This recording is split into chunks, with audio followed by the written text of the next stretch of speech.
All right, I've got another cool tool to show you guys. Check this one out.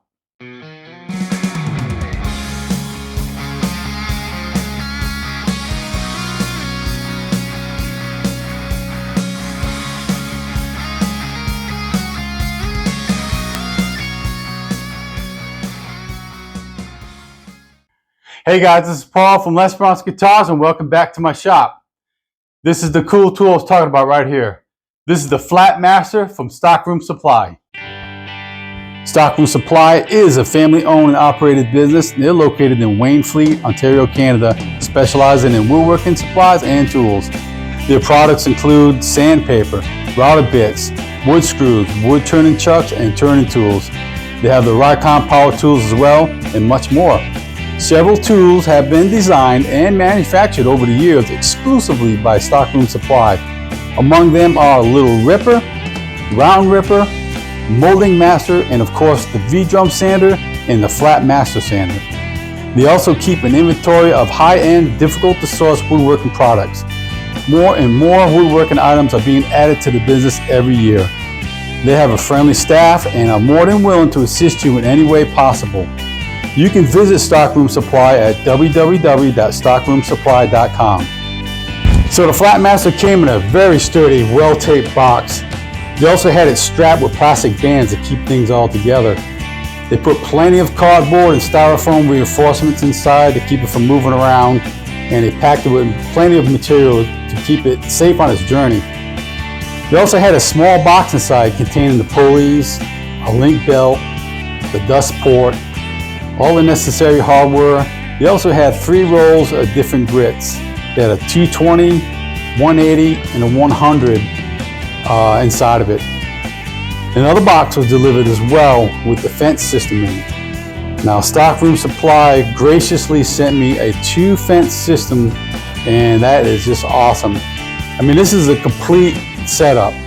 All the parts in this fence, for these fences, were neatly packed as well. Everything arrived without a hitch. Okay guys, so I had a conversation with the folks up at Stockroom Supply, and they found out that I was using one of their pieces of equipment to build guitars with. And I've been using it for 14 years, maybe 13 years, something like that.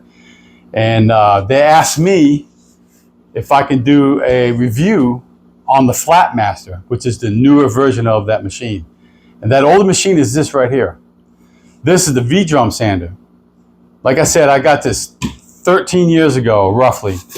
And the reason why I bought that is because I couldn't afford the expensive equipment out there, the thickness sanders and the wide joiners, okay? When you're trying to join a piece of wood that wide, you need a wide joiner. Very expensive equipment. This was a relatively cheap way to go. And I was very surprised at the way this thing worked. And I had been using this all this time. Every guitar, neck, and body runs across this machine. I've even modified that thing to do to sand down, to thin out my headstocks and create a volute in the backside of it. And I'll show you that later on. I'm gonna do a little bit of a segment on this. But this is the Vrum Center where it all started, and now they got this Flatmaster. So they sent me this Flatmaster. They sent me a 3/4 horsepower motor and this fence system. I've never used a fence system on this. This will be the first time I try something like this. So I'm going to experiment with it, and I'll see how I can incorporate it into the video. All right, guys, let's take a look at the Flatmaster up close. Here it is. So it comes like this. When you get it, it comes assembled like you see it, other than the motor being on there. You got to do that yourself. So what I did to get the motor on was I had to pull this top off, this metal plate, and it's got a 1/2" MDF plate underneath it. There's 3 screws on this side, 3 screws on this side with nuts. Take all that hardware off and take both tops off, sit them off to the side. That'll give you access to inside where you can get the hardware in to mount the motor. Before you mount the motor, they tell you to put the pulley on the drum and put the other pulley on the motor. Then you install your motor, you tighten it up, and then after that's done, you can line up your pulleys with your belt. Now the link belt, you just kind of get it close, put it on there. If you need to, if it's too slack, you can just take a link or two out, put it back together, and you get your tautness you need on it. You tighten up these pulleys once they're aligned, and you're good to go. I took the guard off to do all that, and then I put the guard back on later. This is a nice thing to have on here. The motor itself, I wired it. Okay. After that's done, I wanted to see how flat this table was. And I noticed it had a little dip in here and a little dip in here. About that much of it, and then about that much of it on this side, all along this area and all along this area. So I went to the YouTube channel for Stockroom Supply, and I saw that Ethan's one of the guys that does all the videos out there. He showed how to take care of that issue. And what he says to do is to take the metal plate off and run some tape down on the MDF pieces, put the top plate back on, and keep checking it until you get it flat. You may have to put 2 pieces here, 1 piece here, maybe 1 piece here, 2 pieces there. Wherever your warpness is, you adjust all that with tape. I'm not going to show you in this video how to do it because I think you should go to their YouTube channel and see everything they have on this machine as well. So once I get that established, got the table back on, hardware tightened back up, nice and flat, then I had to adjust the drum, the level of the drum. And how you do that is with a piece of 220 sandpaper. I'm going to take this piece off. This is 100. Okay? So this is a hook and loop system. It's got this paper back to it, and it sticks to this loop system. I think this is the hook. This is the loop. Oh, the hook and loop. I can never remember which way it goes. Anyway, so they supply you with this piece, and this piece is cut exactly to length, and it's got the exact angles you need for this machine. I gaffed this end up. I cut it. I was doing something else. I already set this up, and I had this piece of paper, and I thought it was another piece for the other machine. I think I don't know. Anyway, I cut it, so it's not exact anymore. But excuse me, when I used it, it was exact. Now, if you get a piece, if you don't have a piece like this already made, they show you on their YouTube channel as well how to establish this angle right here. And it's about putting a piece of string around the drum and marking it where it intersects. And then just using the little marks you put on a string, you put it on one end here, you bring the other end down here, and where it intersects the paper, that's how you get your angle. And then once you get one side and you get the length you need, once you wrap it around and find the length, you can just take the other side and establish your angle again over here, like this. You put this piece over here. And that'll give you your angles. If you have one of these already made, you can just use this as a template for all your other grits. And that's what I did with my other ones. All right, so to set it up, we have to put this 220 on here. And it goes on like this. It's pretty simple. You guys, excuse me, I think I'm getting a little bit of a cold. So, I'm not too concerned with the space between the paper. Really not worried about it.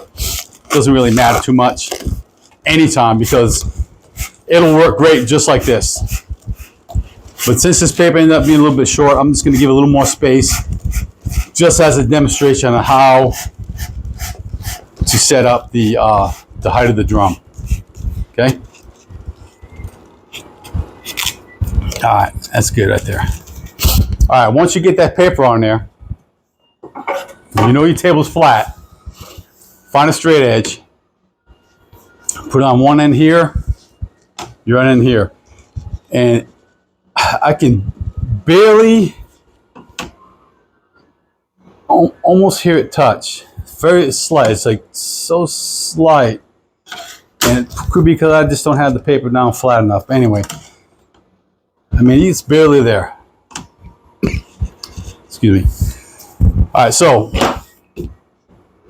how I got to this point was I loosened up the 4 nuts on this side, and there's 4 nuts on this side, and there's these thumb screws down here. That changes the height on either side of the drum.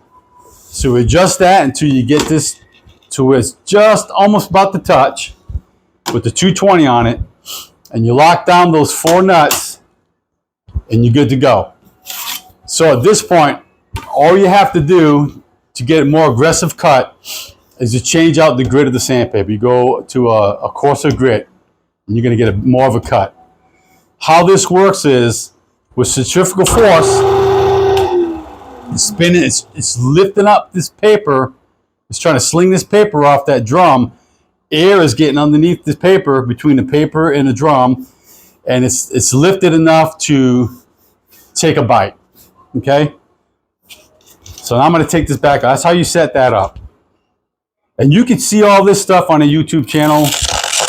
I'll give you the gist of it, but they really explain everything if you go visit the channel. I'm going to go ahead and put this piece of 100 grit back on here, because I'm going to take a piece of lumber and I'm going to straighten it out. And this is a really bad piece. It's nasty, twisted, and bent. And this is the way I install it. I mean, you can find your whatever way you want to, but I do it like this.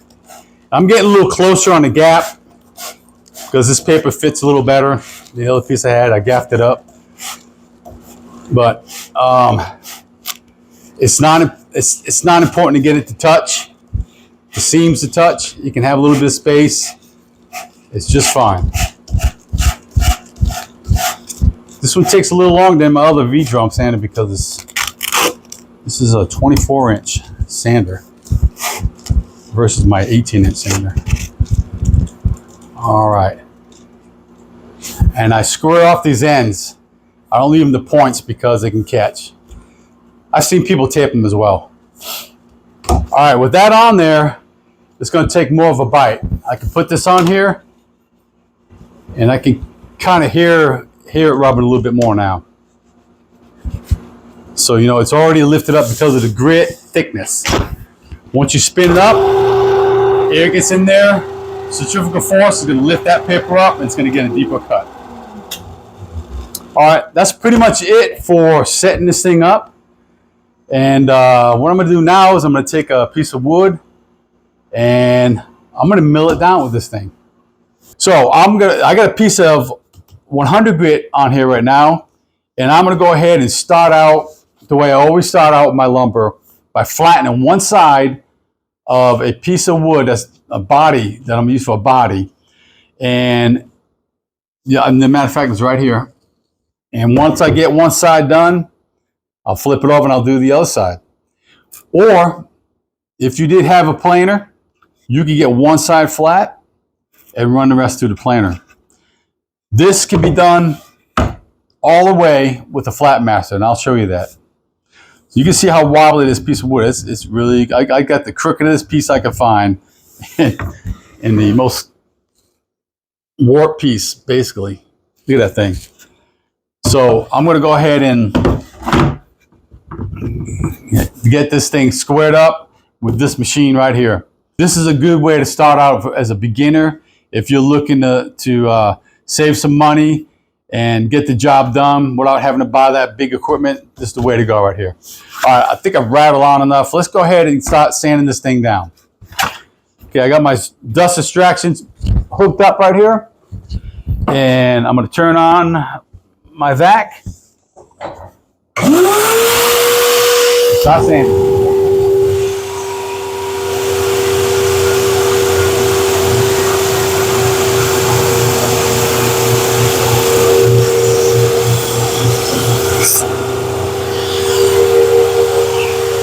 See that already?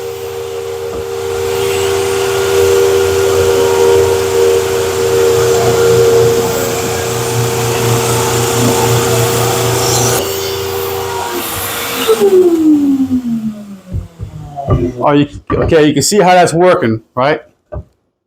So I'm not going to bore you with a bunch of passes on this thing. I'll get it flat and I'll show you what it looks like in the end.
see that, but that is flat across that way. And it's flat across this way here. That is one flat piece. Now this was extreme. This was an extreme piece. That thing is completely flat now. All right. You could run this and let it sit on here and just let it spin, and it won't burn the wood either. All right, now that that side is nice and flat, we're gonna work on the other side. And I can see we got a little bit of work to do, but it's gonna come out. Another thing too about this, since I've been using a machine like this for years, I've learned that a certain amount of pressure, you can, with a certain amount of pressure either side or whatever, you can manipulate your piece by hand like this. Now you've got these fences we could put on here, and we'll do that later. We'll try them out. That'll take a lot of that. It'll keep it nice and flat and even all the way across. But when you have extreme pieces like this, just pressure one way or the other will get you where you need to be. I've just learned over the years. So all right, so let's go ahead and start on this side.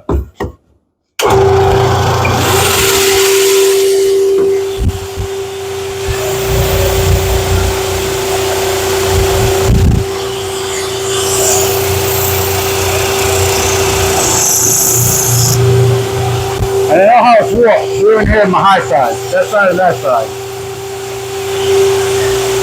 So like I said, manipulating your hand pressure is the trick here.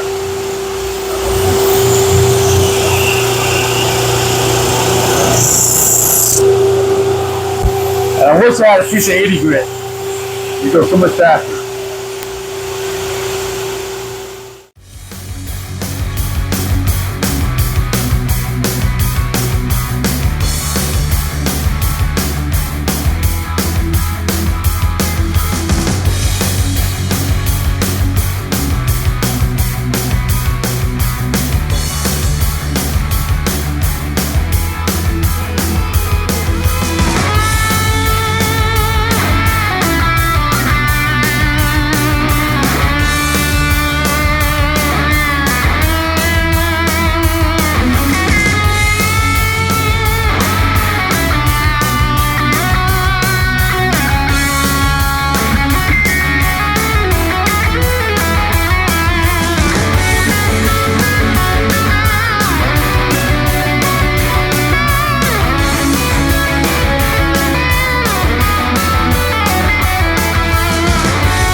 Wow. Yeah.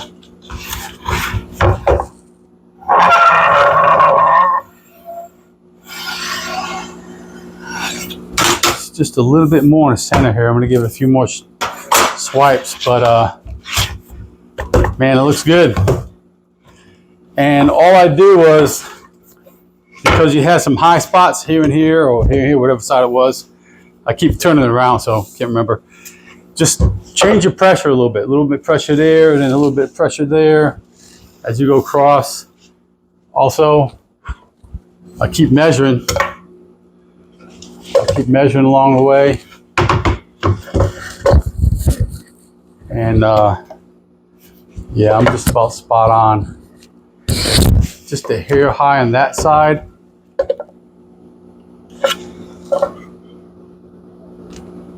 And here on this side still. So I'll run it a few more times, and I mean, that's what you can get out of it right there. Okay, now I'm going to square up this edge right here. It's pretty close. It's slightly off. Well, it gets better there. It gets way off there. It's rough cut. I'm going to go ahead and put it up against this fence now. I'm going to run it through and square that up.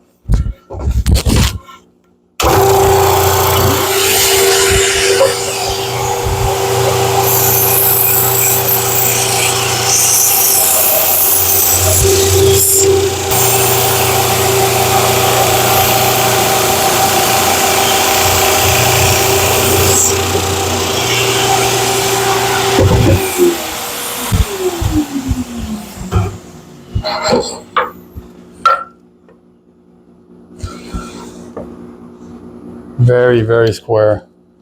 That was a rough piece right there.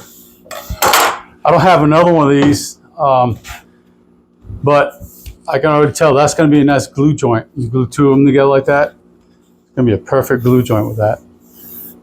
I think it's better than a joiner. You don't have knives. Knives leave marks, chip out. This doesn't leave any marks. It doesn't chip out. This is a nice smooth surface, 100 grit surface. And the other cool thing is you can put multi grits on here. You can have 100 here, 180, and your 220, and you can move this fence down. Okay, here's another way that this thing is used. Well, actually my other one, but I'm going to be starting to use this one from now on. But this is the way this is going to be used in my shop. Is for guitar bodies. Now I cut all this out, shaped it a few months ago. It's been sitting, and sometimes what it does, wood moves. This is another piece of swamp ash, so the wood kind of moves. This thing's got a little bit of a hump down the middle here. So before I go ahead and put my recess my cavity right here, you can see where this line is. That's where the plate goes, and where the furrows go for my mount bolts. I'm gonna go ahead and hit this across this sander and flatten this out. I'm gonna do both sides. This has already been routed out and everything. It's pretty much ready to go. Now it's gonna be getting into the finishing side of it. So, excuse me. I'll go ahead and I got put some pencil marks on it like this here, so I can watch the progress. But this is great for just having around the shop. You flip it on and you run your bodies across it and flatten them out.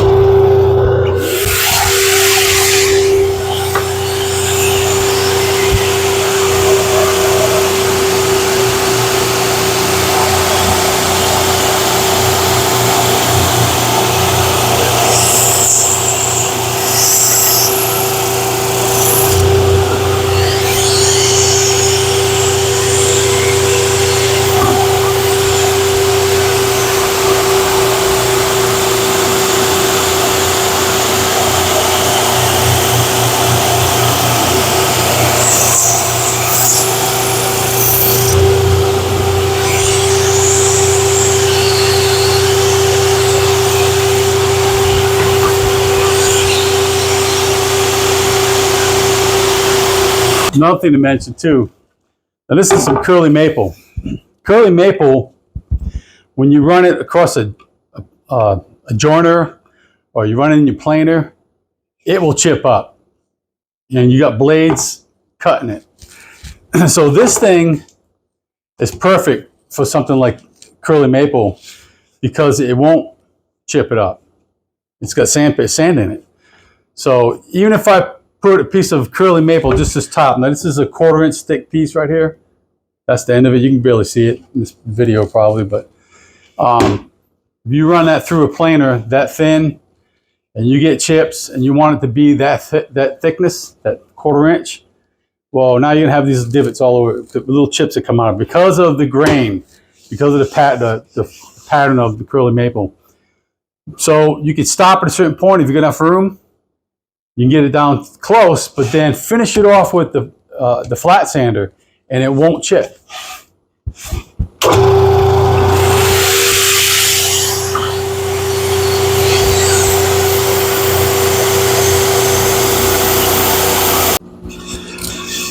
Here's another way to use this thing.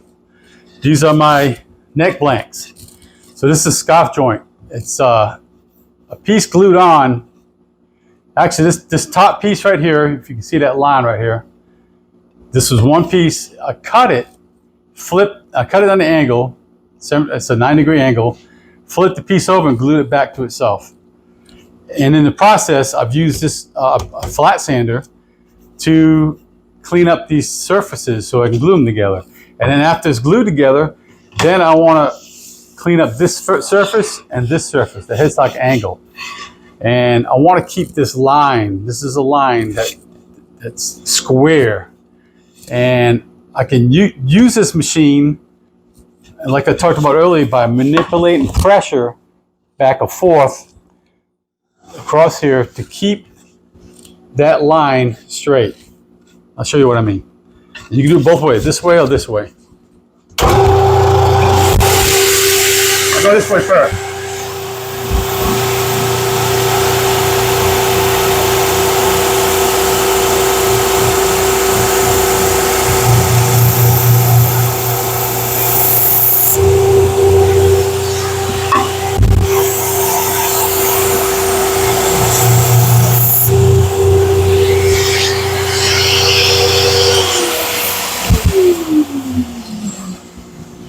I'm going to redraw my line. It should sit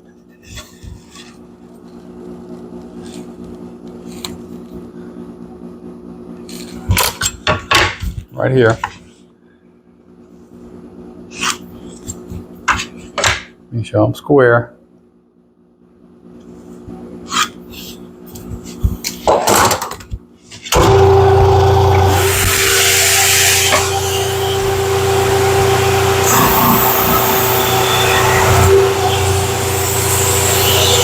It's going off a little bit that way, so I'm going to put more pressure on that side.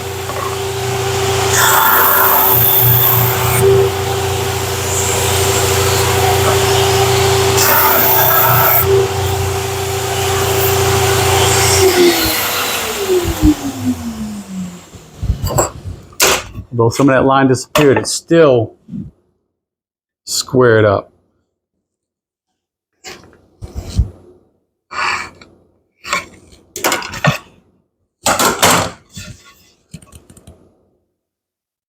So you can fine tune your lumber. Another way of using this machine. Here's a piece of Chechen black poison wood. I use these for fingerboards, and it's kind of extreme too. It's in rough shape. It needs a lot of attention. You can do the same thing with this thing.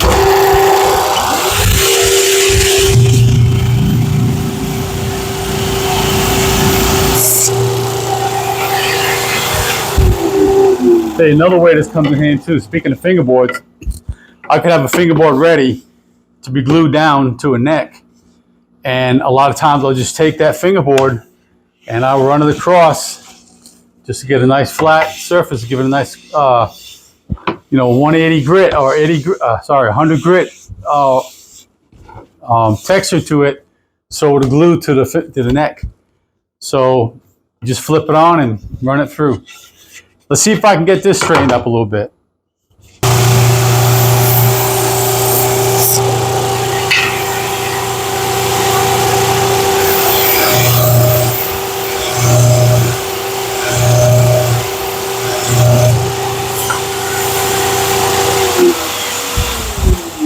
You can see how you can manipulate.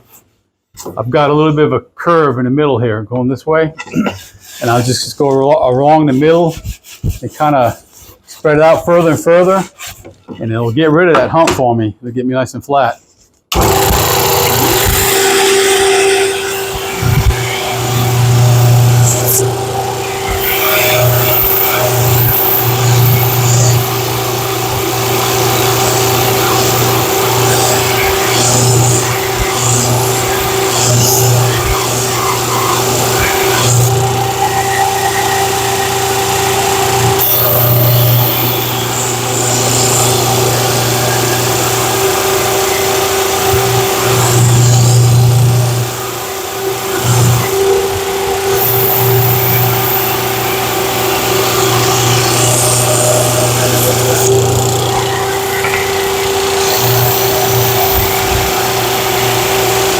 Now these fences incorporate these feather wheels, and this is to hold the piece down as you run it through. Kind of keeps even pressure for you all the way through the push. Let's go ahead and try it out.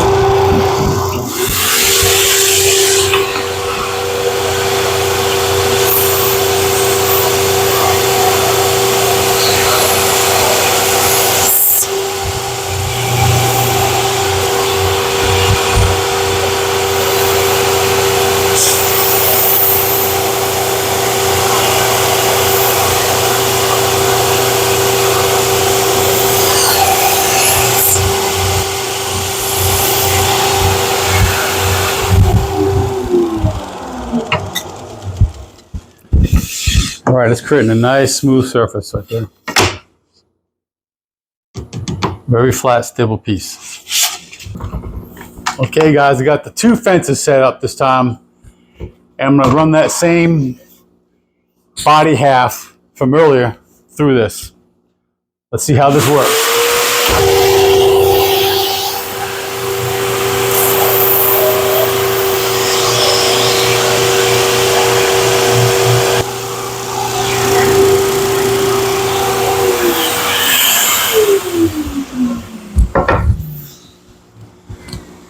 Wow, even smoother. Much smoother. Let's do this other side too.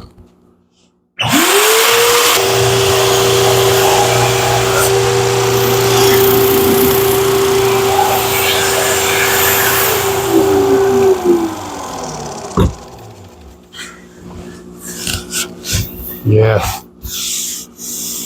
Okay, well, it's got my approval. All right, so this is where my old Vrum Center usually sits, and I'm going to continue to use this machine because this is a really solid machine. It's got some battle scars from over the years, but it's still doing a great job. Here's a piece of maple. This is some Cortison maple for necks, and I'm just going to hit the side of it right here.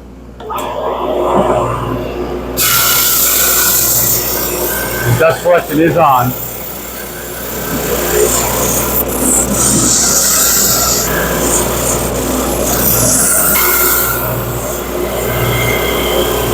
After like 13 years of using this machine, it still does exactly what it's supposed to do.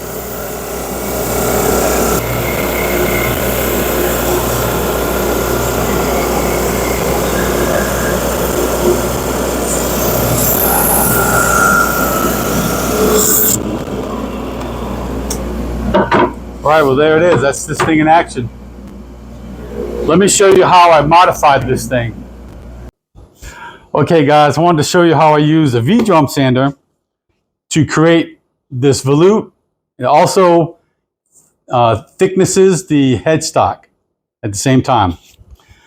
The drum sander is tipped on its backside, door open, got it clamped down to the bench. I made a notch in this thing back here, and I put this tool in there. This is just a jack and plate, I guess you could call it. And it's got a little thumb screw in the bottom, and you turn it in, and it moves this piece closer to the drum. So it'll thickness anything you put in it. And it's a perfect size for my headstock. So what I did was I double stuck tape this template right here. This is a template for a single coil pickup, and it's the right thickness I need to avoid the fingerboard getting stuck right here, and it gives a nice flat surface. So it's going to thickness this down, and once it comes in and the drum hits this area right here, I've got a line drawn across that. I'll wash that line and I'll push it in until it hits that line. And it's going to thickness this down, and it's going to create that nice curve for my volute right there. And I'll be able to stop it where I want to stop it. So this is the modification that I did to it to do this process. Let's go ahead and turn some dust collection on, and we'll give it a few passes. Now I've got some pencil on there just to watch the progress. It's a pretty smooth operation.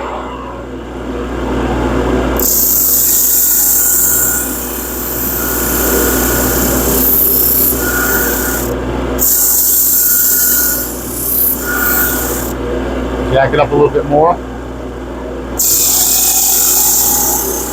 Taking a pretty good bite now.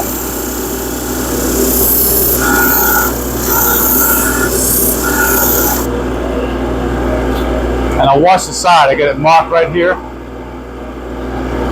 And marked on the other side. This side was a little higher. So we're really working on that side mostly.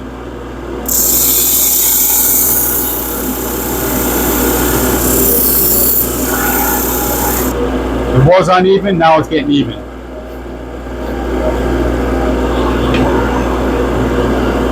The trick is to keep it flat.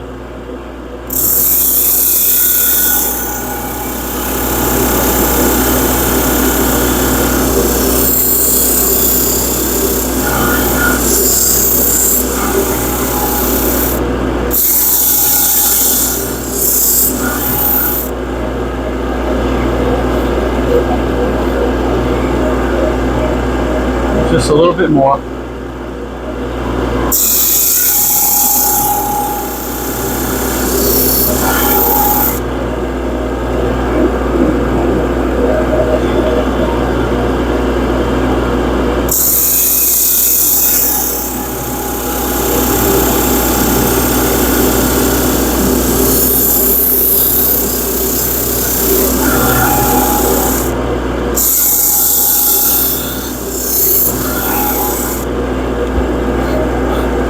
And that's it. She's dimensioned, and I created a nice little volute right there. So that's my modification. All right, guys, but I gotta tell you, this machine lived up to the cool tool title. This is the Flatmaster from Stockroom Supply.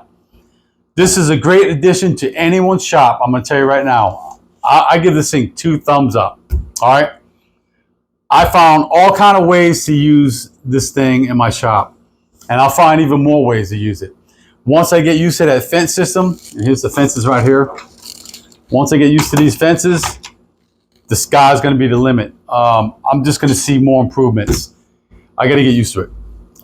There's another thing also this machine has that I didn't mention earlier. I want to mention it now. This drum has a shaft that extends out to the side over here, about 2 inches. And they talk about it on their YouTube channel, I think. There's attachments they put on here. They have a chuck, and they have, so I guess the chuck goes on so they can attach some kind of sanding mop or whatever. Visit them at Stockroom Supply, and you'll see everything they have to offer. But I've got ideas right now for that as well. So as I use this thing, I'll incorporate it into my future videos, and you'll see new ways of me using it. I'm sure I'm going to come up with more ideas, but you'll see this more often in my videos. So 2 thumbs up. So if you like this video, go ahead and hit the like button. If you did like it, also share. Okay. And if you're not a subscriber, what are you waiting for? Subscribe to my channel. I got more following. Okay. I got more stuff to show you on this thing. All right. So for now, I'm going to end it here, and I'll see you next time.